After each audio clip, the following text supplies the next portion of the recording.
Tennant Minerals is focused on the strategic development of its wholly owned Barkley project located in the highly prospective Tennant Creek region of the Northern Territory. At the heart of the project is the high-grade Bluebird Copper-Gold discovery, regarded as one of the most significant discoveries of Tennant Creek-style iron-oxide hosted copper-gold mineralization in over 2 decades. Tennant Minerals is well positioned to capitalise on this discovery with strong backing, strategic exploration and a promising outlook for the copper and gold markets. Joining me to discuss more is Vincent Algar. Vincent, welcome to the Stock Network. Great to be here, Lil. How is Tennant Minerals positioned to benefit from the forecasted demand in copper and gold markets? The major players are getting re-involved in copper and expanding their existing influence. We see copper demand increasing with a massive indication towards undersupply in the near future. And it's a good opportunity for long-term investors to take positions in high-grade copper-gold discoveries based on that volatility and interest in copper and the long-term steadiness of gold prices. What potential partnerships or collaborations could arise from Tennant Minerals' location in the Tennant Creek minefield, and how can collaboration enhance resource extraction and overall project success in this region? Historically, the Tennant Creek mineral field operated on a hub and spoke model, which was limited processing plants with a number of deposits feeding those plants.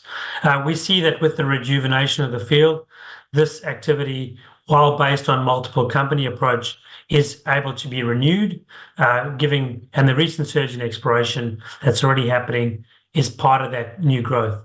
The return to that hub and spoke model is definitely an opportunity for collaboration between players in the field and the involvement of funds and both government and resource funds.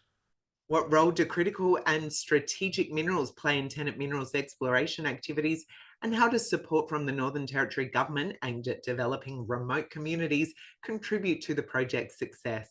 The critical minerals in the Northern Territory are both strategic and very much concerned with the energy transition. And it's really about growing those opportunities. The impact of exploration is very significant in the early stages on the communities within which we work. And that gives us an opportunity to build rapport with the communities and create income and sources of income for all the community stakeholders. As the projects develop, obviously mining activity, jobs, infrastructure are significant growth points for those remote communities and critical for the long-term sustainability of those communities in the long run. So very important support network for the governments and the people in the region. What are your views on Tennant Minerals' current share price and market capitalisation, and how does this compare to industry peers? The market capitalisation is very important in our case because it's comparable with our other Tennant Creek partners. Most of those are, while it's our only asset, the other companies have multiple assets. So we're very comfortable with our initial market cap, but obviously improving that market cap to well over 50 million is one of my goals. This will allow us to attract attention of resource funds, both locally and overseas, who are more interested in copper. And we'll continue to do resource and exploration discovery to achieve this. What historical significance does the Tennant Creek mining district hold, and how does Tennant Minerals plan to leverage the legacy of this region to drive new discoveries and ensure long-term sustainability? Tennant Creek mineral field has historically produced over 5.5 million ounces of gold and 700,000 tonnes of copper from iron oxide hosted mineral deposits. This is a globally significant field. This is often forgotten when people are considering copper in Australia. It's got a history of innovation, people development and wealth creation, and it's somewhat lost in time. And its time has come to revive that field and use that history to turn us into new discoveries. What are the expectations for future drilling and exploration outcomes, and how do you expect these anticipated results will impact the company's growth trajectory? The company has in the past achieved significant both grade intersections for copper and gold at the project at Bluebird, with a number of opportunities to extend that.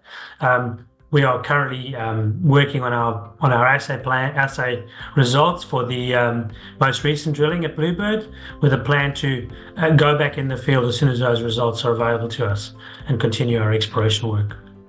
Well, Vince, thank you for the update to Tennant Minerals, and all the best for your progress. Thanks, Phil.